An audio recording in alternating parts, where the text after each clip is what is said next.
Creativity demands courage, and allowing yourself to truly express yourself confidently is gonna feel uncomfortable.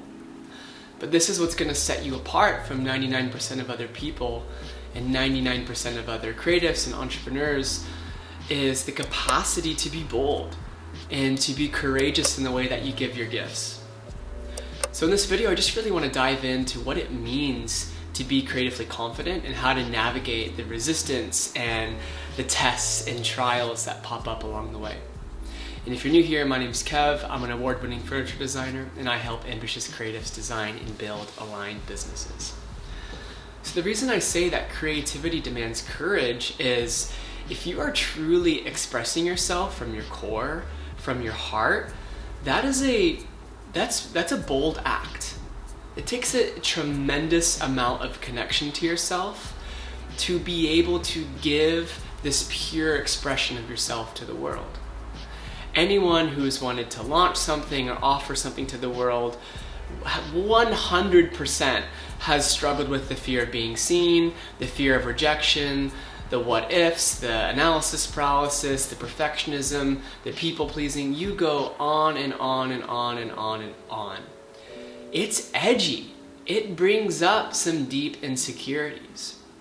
And the reason why people who are so authentic in their creative expression are so magnetic, one is authenticity is magnetic, but two, it represents a certain level of integration that these creative humans have done in meeting their edges, in embracing their fears, and just becoming that much more whole and secure in who they think they are. And that's the work that people really don't talk about when being an entrepreneur, when running a creative business. Is we talk about strategy and marketing and stuff all the time, and I love those things. But who is the person that you need to be able to confidently utilize those things and express yourself? That takes a pretty embodied human. That takes someone who has the willingness to fail, the willingness to be courageous in the midst of resistance and potential rejection. So when you're truly expressing yourself, you're probably going to feel comfortable or uncomfortable. You're probably going to feel uncomfortable. And I don't want to say you should feel uncomfortable because I hate that word, that naughty S word. But man, being confident in today's day and age is uncomfortable because everyone's really shaky, because people haven't done the work on themselves to be so unwaveringly devoted to their own becoming. We're all so preoccupied looking for other people's approval, for a pat on the back, and while those things are beautiful and amazing and we have to own when we want that, learning how to just self-source, to start to unpack some of the shit that's keeping you from creatively and confidently expressing yourself, that is what sets you in that top 1%, which makes success inevitable. Timelines are a whole different story. But if you are someone who can tap into or can go open their heart through the fear and tap into confidence, courage, and connection to yourself, you're a shoo-in. It's just, you're still gonna have to go through the trials. Life is still gonna test you. The world is still gonna resist your gifts. Anyone who's deeply connected to their consciousness or their spirit knows that you are so rewarded for being in your heart, yet at the same time, being in your heart is sometimes triggering to the world. Giving your gifts is gonna sort of rock the boat. Owning your truth and your desires is gonna rock the boat, and that's really uncomfortable. And if you're anything like me, I learned to not rock the boat at all costs. Just kind of appease everyone, make sure everyone likes me, which is such a fucking illusion, right? It's so impossible. I don't care if other people like me. Do I like me? Am I expressing myself authentically? So to tap into that courage means we gotta walk through our fears. We gotta meet our edges. We gotta see where our nervous system is responding from these unconscious patterns that are resilient but outdated, right? And I'll try my best to not go down that rabbit hole. I'll save that for the Embodied Creative Toolkit. You can check out that training. It's the link's in the description below. That'll guide you through all of that. But opening through our fears to become more confident and courageous is an uncommon thread. It's rare to see someone courageously giving their creative gifts. And that can manifest in so many different ways. That can be someone who's leading weekly workshops, starting a men's or a women's circle, someone who wants to start an ecstatic dance club on Fridays, or someone who is literally just knocking on every business saying, hey, I do hand-painted signs. I noticed your sign fucking sucks. I would love to make you one, and we can figure out a creative way of compensating me. How does that sound? Whatever the fuck it is, right? It takes a tremendous amount of courage to be able to face rejection, to be able to face the fear of not feeling good enough, to deal with the scarcity that's going to creep in. So just getting to that place of courageousness is a tremendous feat, and that's going to make you so magnetic. But then what does it mean when you start giving your gifts? You'll have some beginner's luck likely, but if you are in that phase where you've got through that kind of first push and now you're feeling like you're plateauing and stagnant, you have to keep opening your heart. You have to keep going. Life is going to consistently test your devotion.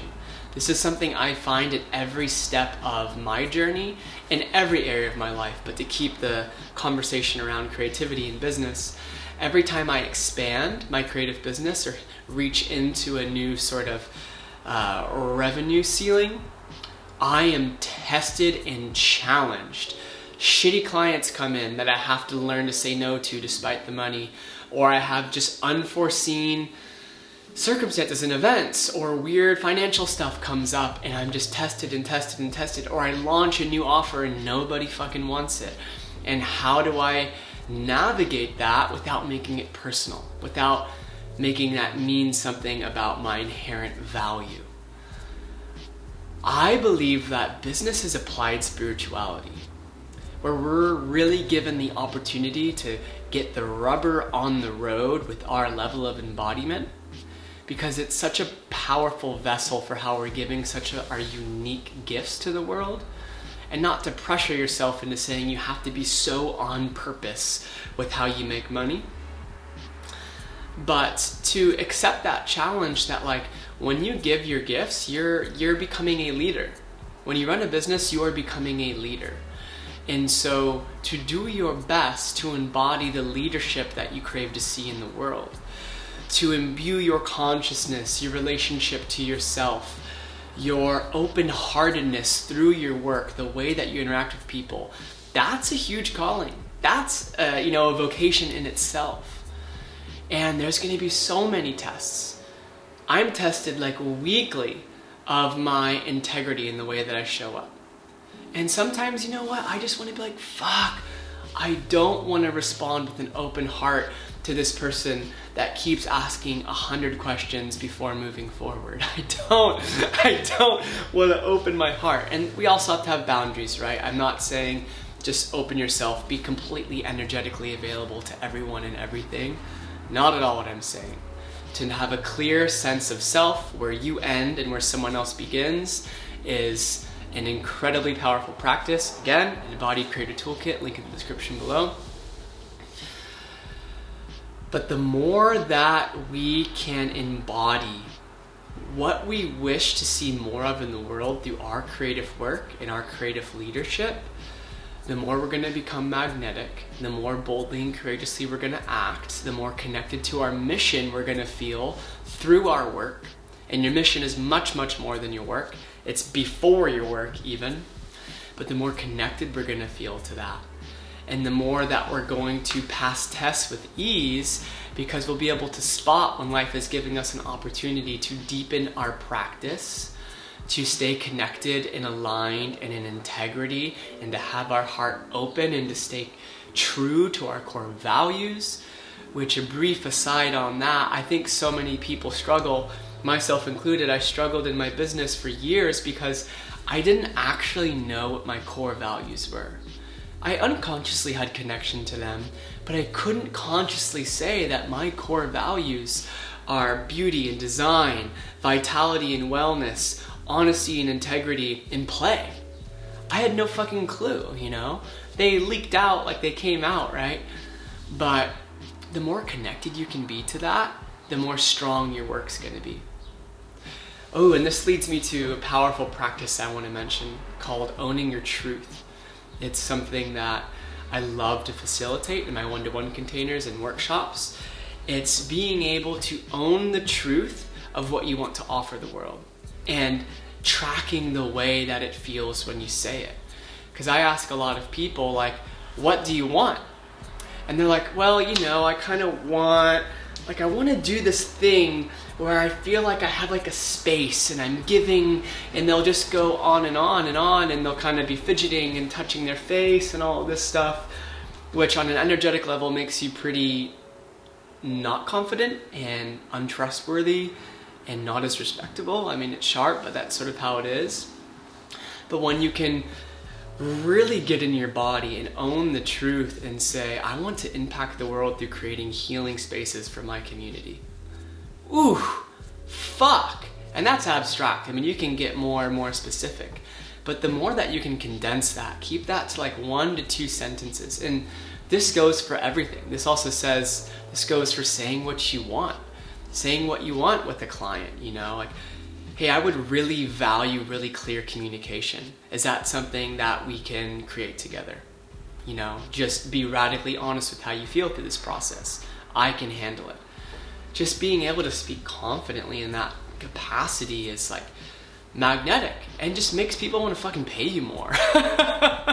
You know, it's the more that I'm just straight and to the point and also having my heart open, fuck, I mean, that creates such beautiful connections and relationships, which is where everything happens in creative business.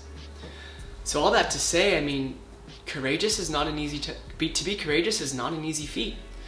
And being confident is going to be uncomfortable, and it might make other people uncomfortable. But your challenge is to connect to yourself, to your core values, and to live boldly by giving your creative gifts. Because there's no other choice once your heart tells you that that is what you must do. That's just kind of the vague truth of it, right? Once your heart says you must express yourself like this, I can't go back. You can try, but it's still going to be there. And so I just want to help resource you to keep going, to have the embodiment and the connection to yourself needed to succeed in this. So if that's something you're into, I'm so glad you're here. Please be sure to subscribe to the channel. And for the last plug, Embodied Creator Toolkit, you'll love that. Super powerful training. But in the meantime, stay so well, and I'll see you in the next one. Ciao.